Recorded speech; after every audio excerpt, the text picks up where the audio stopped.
ఒకసారి ఊహించండి, మీరు ఈజిప్ట్ ఎడారిలో ఉన్నారు. చుట్టూ మొత్తం ఇసుకే. దూరంగా ఒక భారీ రాతి పిరమిడ్ కనిపిస్తోంది. అది ఎంత పెద్దదో చూస్తే ఆశ్చర్యం కలుగుతుంది. శతాబ్దాలుగా ఈ పిరమిడ్ లోపల ఏముందో తెలుసుకోవాలని మనుషులు ప్రయత్నిస్తూనే ఉన్నారు.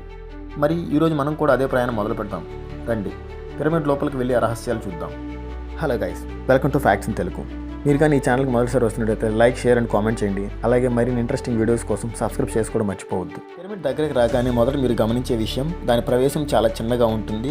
కిందకి వంగి లోపలికి వెళ్ళాలి. లోపలికి వెళ్తే చీకటి, గాలి తక్కువగా ఉంటుంది, కాంతి కూడా చాలా తక్కువగా ఉంటుంది. కాబట్టి కొంచెం భయం కూడా వేస్తుంది. కానీ ఇదే మార్గం ఫరో వాళ్ళు తమ ఆత్మల దేవుళ్ళ దగ్గరికి వెళ్ళాలని నమ్మిన మార్గం. లోపలికి వెళ్తే మార్గం కొంచెం ఎత్తుగా ఉంటుంది. మనం పైకి వెళ్తుంటే అద్భుతమైన రాళ్ళ నిర్మాణం కనిపిస్తుంది.